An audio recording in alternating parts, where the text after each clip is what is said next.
So this is the best illusion of the year 2019, and I really like this. Everybody should be seeing the same thing, right? But until there's a variable that changes the whole thing, and you can keep reading that. And when you have another element that's added to it, it changes a bit your perception. But it's still the same thing, and all of a sudden, it does something else.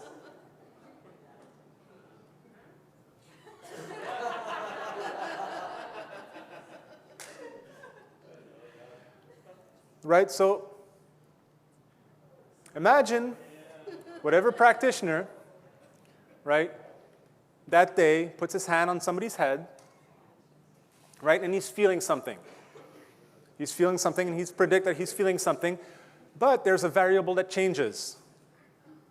We don't know what that variable is.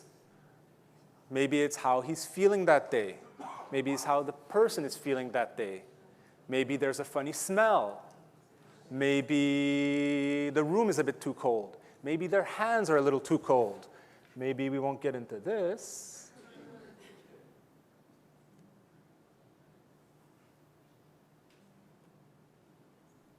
Oh, no, sorry about that. I just did the wrong thing.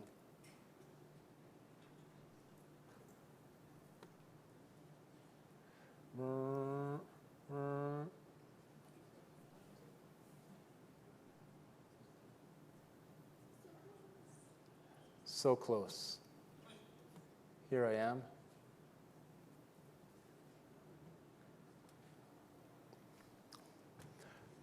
Right? And what I was saying, we don't know what variables change that'll change our perception of what's happening. If a green bar across a screen, a horizontal bar, and a vertical bar would change what we perceive visually, what variable changes under our hands or in the context in our environment that's going to change our perception? We don't know. At least I don't think we do. I don't. I'll be honest, I don't. Okay? And palpation is classical conditioning. And this is what happens in the classroom, right? When we learn this stuff, we're all lined up with our hands there, very, very well intent on doing a good job because we want to pass our exam, because we're investing a lot of energy in understanding, because we want to do our best to help people, and we're sure that this is the best way to do it. All our best intentions are put into trying to learn and understand this. And then you have a teacher who has like this Leonard Cohen voice who goes across the room saying, who can eroticize anything with that voice. Feel the flesh dance in your hands. And do stuff like that. Maybe that didn't sound very erotic. But, and this is a red card moment, okay? And this is what I think. This is a classroom setting. Everybody is doing this, right? With the teacher droning on and on with a very soothing voice. Who's the most susceptible or suggestible between the two? It's the person lying there because he's almost half asleep. He's in a very suggestible state. And you have but he's a student too. He's thinking about this. And then, right after that, he's going to end up being the one who's going to do this. And he has been, according to me at least, and this would be really interesting to study, he has been heavily suggested to feel what has been proposed. I think there's some hypnotism going on in there in the classroom. And we spend hours and hours and hours trying to get it right. So that's interesting. So there's a lot of group conditioning in there to feel that stuff. That's how we're primed. There's a lot of peer pressure because, oh my God, he felt something. She felt something. Why am I not feeling anything? I can't do this. I'm not going to pass my exam. I'm $10,000 into this course, and I'm not going to pass my exam. There's a fear of missing out. You want that success. You want the success that everybody else is getting. There's the bandwagon fallacy, right? If everybody else feels it, I can feel it too.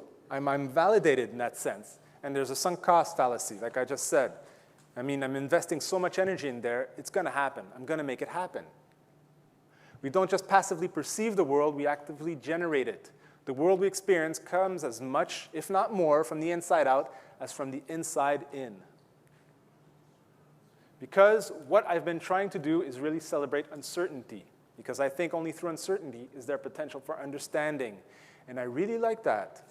I really don't know. And I put my hands on people every day, and I really don't know what's going on under there, right? There's a lot of uncertainty.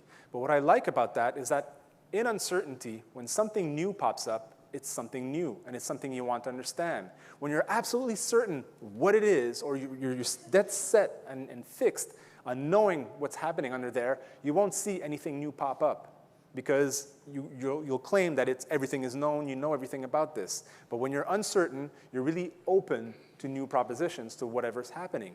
And it's not about me also, it's about what's happening to the person I'm with. So we can't conclude anything when we're relying on palpation alone. We can safely assume that we're compiling information.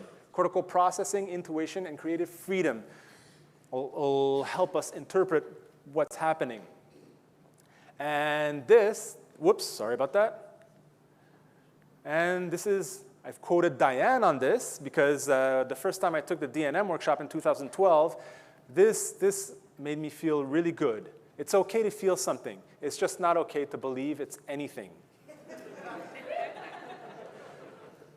So stuff is happening under their hands because they're very, very sensitive. And I'm done. No, I'm not creeping on you. I mean, a little bit. Yeah. I'm reassuring you, though. Thank you. Closing thoughts, and then we can get some beer. What?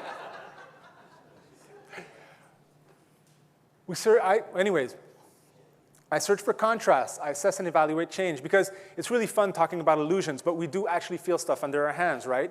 And it's not a question of thinking, oh, is it real, is it not? It's all real, it's all there. It's what we make of that information that makes a difference, right? We have to sort of, the last time I presented this, I felt I sort of had to reconcile reality and experience to not leave everybody like, what the hell?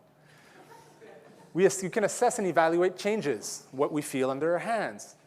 But we need to keep the locus of control, and we have to respect the locus of control and interoceptive domain of the person that's in front of us, that's feeling whatever they're feeling, whatever we're doing or acting upon. It's their business. It's about how they feel. And this, I really like to say this, and I don't know if I score a lot of points when I say this with my clients, but I can believe I'm feeling whatever I want. And this is especially true when they ask me, because they've been treated by osteopaths before, and they know osteopaths feel all sorts of funky stuff. What did you feel? And I answer this. I can feel anything I want. It's your opinion about what you feel that matters the most. How do you feel? Please tell me, do you feel better? What's different? Anything different. Doesn't have to be better. Anything different. And I always bring it back to them. It's not about me. People informed of the biases and pitfalls of their unconscious brains are better at using their conscious minds to overrule them. Thank you very much. I hope you enjoyed the presentation.